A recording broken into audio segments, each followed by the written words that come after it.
Check. 1, 2. Co-rank guitar.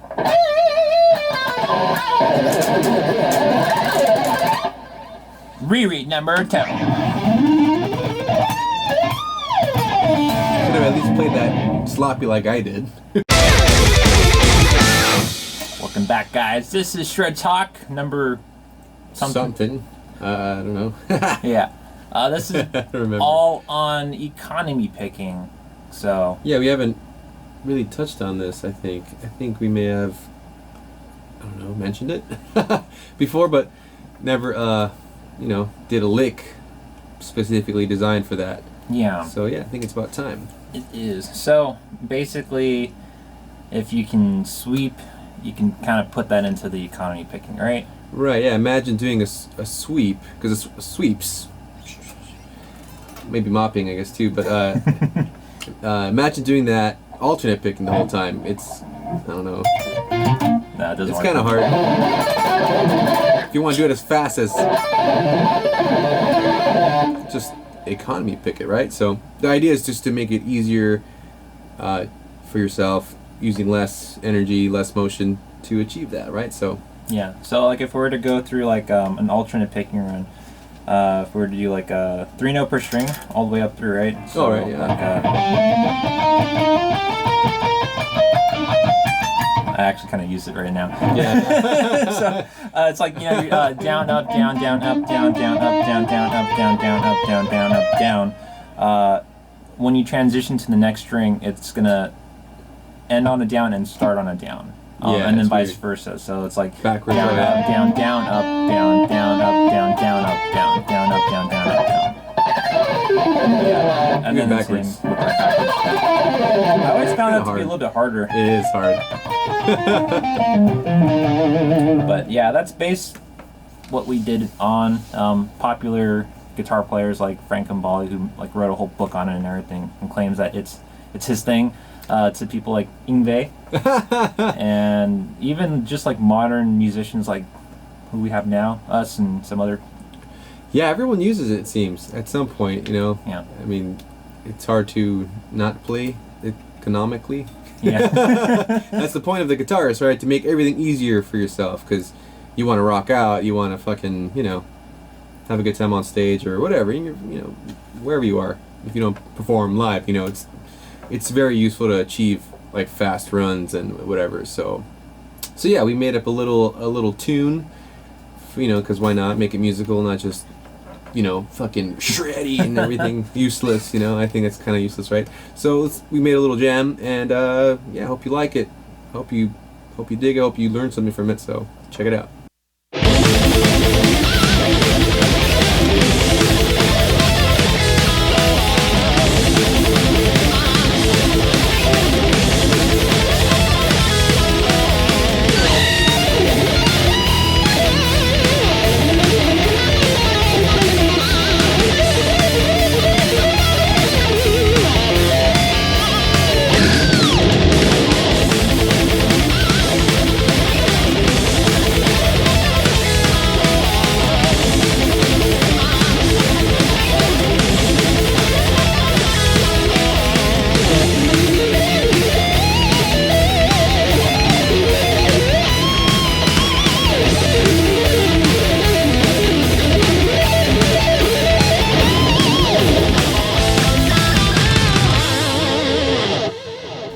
Breakdown time. Yeah, and then for if you guys who do not know what tuning we are in D standard. So if you have a standard guitar, you're gonna have to tune it a whole step down. Sorry, we would like to change things up a bit. Yeah. Plus, we're also lazy. So. Yeah, right. So it's based off of this like 3-note kind of thing. Yeah, 3-note groupings. As you may have noticed, we talked about that earlier with scales, 2 scale runs, 3 notes of string all the way up. Very useful for economy picking is very useful for that. So I guess same thing with arpeggio shapes. So right, this fucking theme is in threes, I guess. So should we start with lower harmony first? Yeah. So you're starting on this.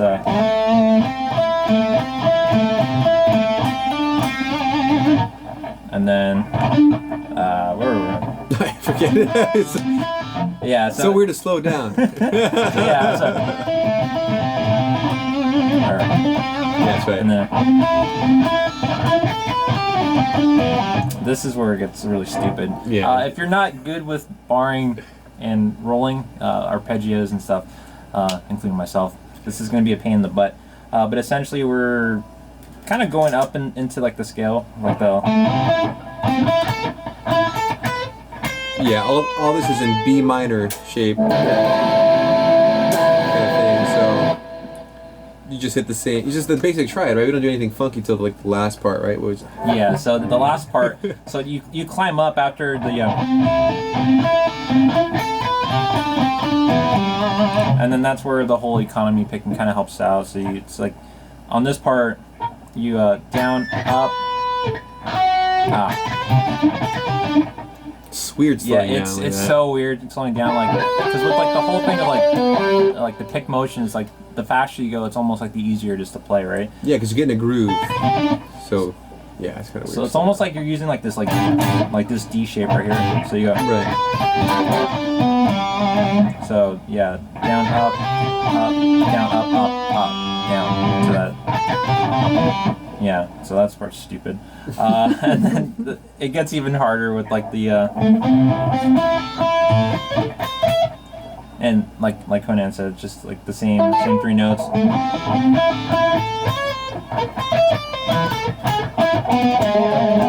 Yeah, same thing for my part. It's the same thing, just harmonized higher, and I'm following the same chord, B minor in this case for the most part.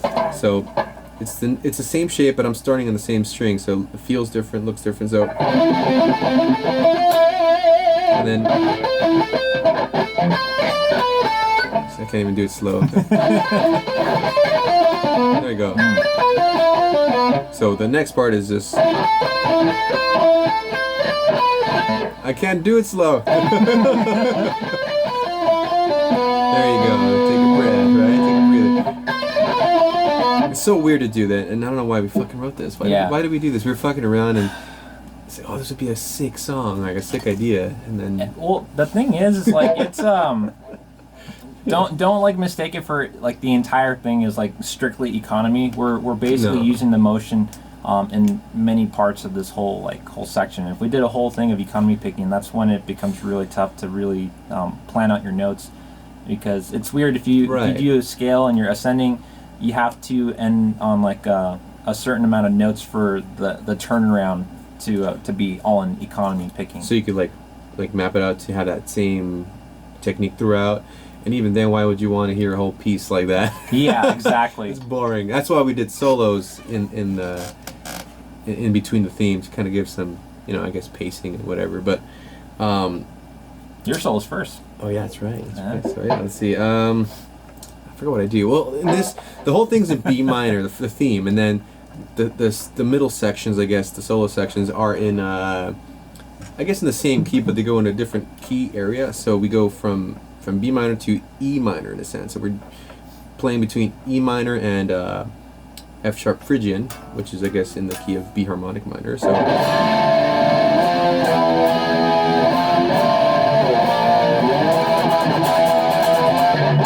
plays around with that, and it just obviously resolves back to the key of B for the theme. But yeah, I just played the full chord so you can kind of hear how it sounds harmonically, and I follow that in with a C major chord first, even though it's E minor under it. It still sounds cool. It sounds like a Neapolitan chord progression from going from here to there. So I go fucking cracking up every time I do it, but it goes C major arpeggio. So I do something like that. So I do C major arpeggio and then F sharp major. And I repeat the same chord progression, but just different shapes. So I do something like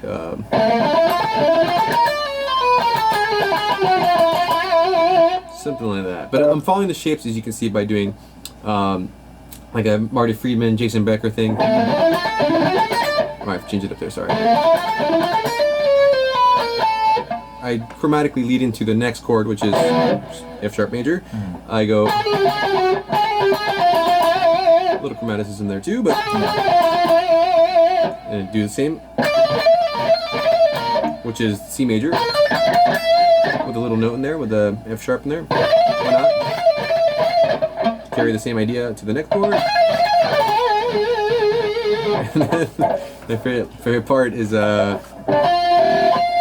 some what are they called? Artificial harmonics? Or no, these are natural harmonics. So let them ring out to create dissonance, you know.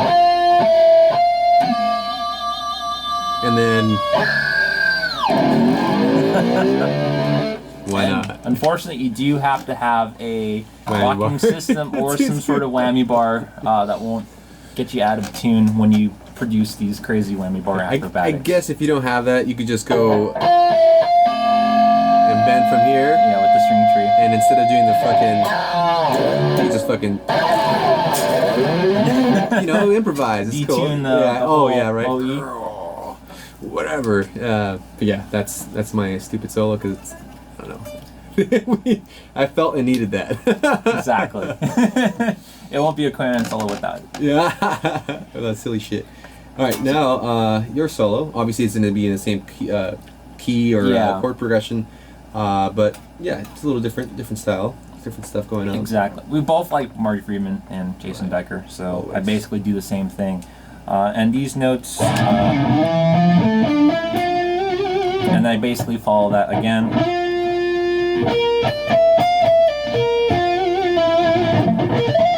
Right, so you got that whole thing, and this is where I actually start the F sharp on and up, and then up down. So yeah, it's economy too, right? There. So up down down down up down, and then I continue. Well, I actually changed my my positions to my hands to right there. So again, so it's a up down down, and then I go again down.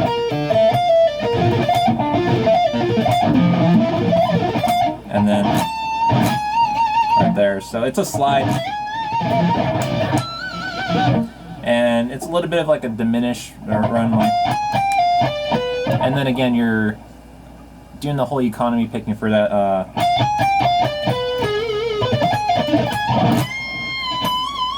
You're supposed to do economy picking for the solos? Shit. Yeah. so some of it. I wanted to incorporate it, but but yeah, essentially and then something like that. And then it goes into these like little sweeps. So you got these, which is economy too, right? Right. It's like a dominant. Yeah. Into like these like weird major. So yeah, you go.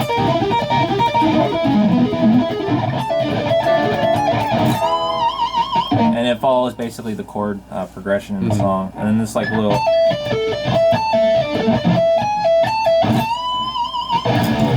No. Yeah, but essentially with all of these, we obviously have the tabs to go with it, so it can kind of help you out. But the main thing with like economy picking for me that I've noticed for myself is like the more I use it, it's not more of like remembering how many notes I'm actually playing, but it's really a feel thing, you know. Right. If you're really used to like alternate picking, it might be a little weird to transition into it, but then like if you're playing a lot of economy picking, I feel like I get like my whole like pick strokes all mixed up sometimes. Right. Yeah, it's definitely like a groove you need to get into. It's a little more finesse, I guess, so I could see why a lot of, I guess, like thrash players, death metal players, maybe even, I don't know, some people that play hard, I play hard, we all play hard. So it's kind of hard to like play in a way gentle, like, I don't know, flowing like water, I guess. Yeah. So you, like, what I like to do is kind of think of it that way, and if you're doing runs all the way up, like, I don't know, like, say if you're doing a lick like that, total shred lick, right, just yeah, you just, it flows through.